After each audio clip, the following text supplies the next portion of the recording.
Today, we commemorate the life of Dr. Martin Luther King Jr.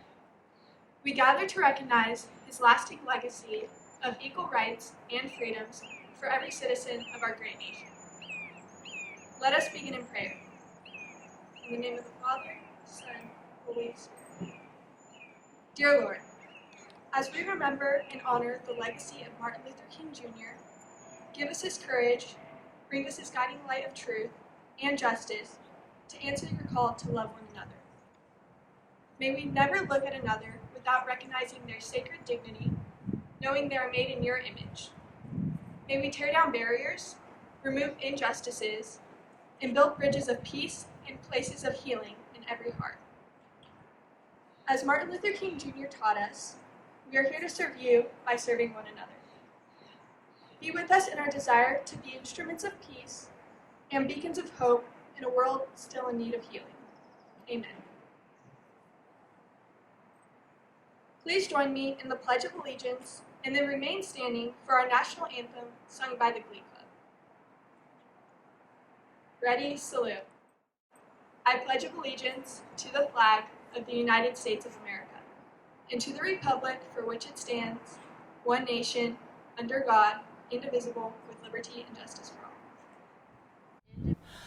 Oh, say, can you see by the dawn's early light what so proudly we hailed at the twilight's last gleaming, whose broad stripes and bright stars through the perilous fight o'er the ramparts we watched were so gallantly streaming, and the rocket's red glare, the bombs bursting in air, gave proof through the night that our flag was still there. Oh, say, does that star-spangled banner yet wave o'er the land of the free and the home of the brave? Please be seated. In 1776, when the United States declared its independence from England, we said, "We hold these truths to be self-evident, that all men are created equal." But in 1776, that term did not apply to the African slaves, who were taken from their homelands and brought to this country. They were often treated cruelly and were only kept alive because they could do work for their masters. To keep their spirits up, they created spirituals, which they sang in their churches by day, when they were working, and at night. Swing low, sweet chariot, coming for to carry me home. Swing low, sweet chariot, coming for to carry me home. As the United States moved into the middle of the 1800s, there were good people, black and white, who hated slavery and thought all people should be free. African Americans like Sojourner Truth, Frederick Douglass, and Harriet Tubman. White Americans like Harriet Beecher Stowe, John Brown, and President Abraham Lincoln. People whose names we may have forgotten, who sheltered slaves on the Underground Railroad, Americans who fought with both guns and the pulpit, and lawmakers who voted that there would be no more slavery. Between 1861 and 1865, brother fought brother during the American Civil War. At the end of the war, slavery was abolished. But this hard-won victory was not the end of the struggle for equal rights. The words of the Declaration of Independence, that all men are created equal, remained just words, a dream unfulfilled. From the 1880s to the 1960s, many U.S. states had laws that kept black people and white people apart. They could not use the same drinking fountains, go to the same schools, ride the same buses, go to the same public restrooms, sit on the same public park benches, stay at the same hotels, or eat at the same restaurants.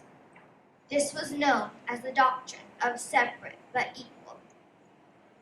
But it was not equal at all. The exceptions were few. On January 15, 1929, an African-American boy was born in Atlanta, Georgia. Born Michael Luther King, his parents changed his name to Martin Luther King shortly after his birth.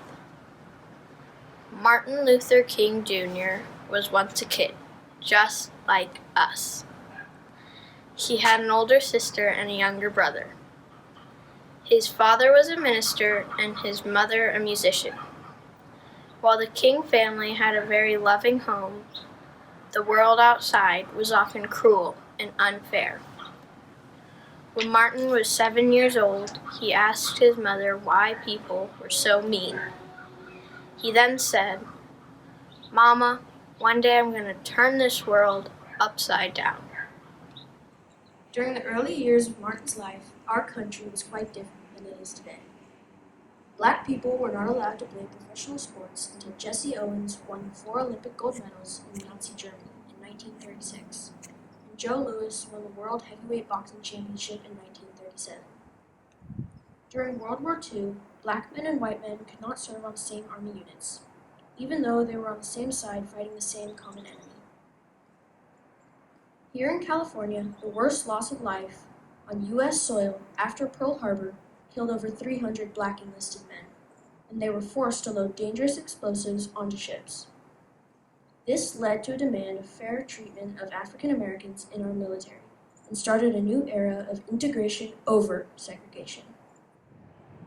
After the end of World War II, at just about the same time, Martin Luther King graduated from Morehouse College in Atlanta. America started to change, really change. The face of professional sports changed when the Major League Baseball Brooklyn Dodgers hired Jackie Robinson to play for them. And the face of the professional entertainment changed when singers like Lena Horne, Sarah Vaughan, Ella Fitzgerald, and Nat King Cole ruled the airwaves. The face of the law changed in 1954 when the Supreme Court ruled unanimously that separate but equal. Public education was unconstitutional because it could never be truly equal. Some tried to resist desegregation, but the United States, under President Eisenhower, enforced the new laws. On December 1st, 1955, a black woman named Rosa Parks was arrested for refusing to give up her seat on a bus in Montgomery, Alabama. Martin Luther King Jr. led a boycott, which lasted for more than a year, during which not one black person rode a Montgomery city bus. The situation became so tense that King's house was bombed, and Martin Luther King Jr. was arrested. Finally, the United States District Court ruled that racial segregation on all Montgomery public buses was illegal and would not be allowed. In 1963, Dr. King and 5 black civil rights leaders led the march on Washington, D.C. for jobs and freedom. It was then the largest gathering of protesters in the history of our nation's capital. Martin Luther King's "I Have a Dream" speech electrified the crowd. It is regarded as one of the finest speeches in American history. So even though we face the difficulties of today and tomorrow, I still have a dream. It is a dream deeply rooted in the American dream. I have a dream that one day this nation will rise up and live out the true meaning of its creed. We hold these truths to be self-evident, that all men are created equal.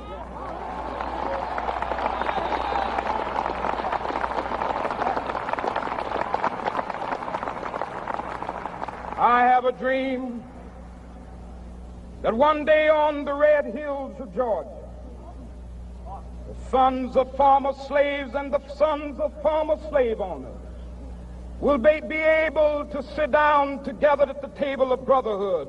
I have a dream that one day,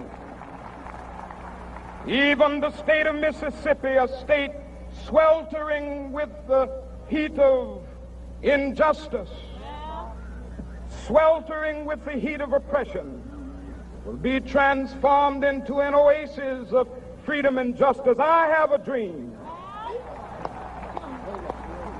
that my 4 little children will one day live in a nation where they will not be judged by the color of their skin, but by the content of their character. I have a dream today.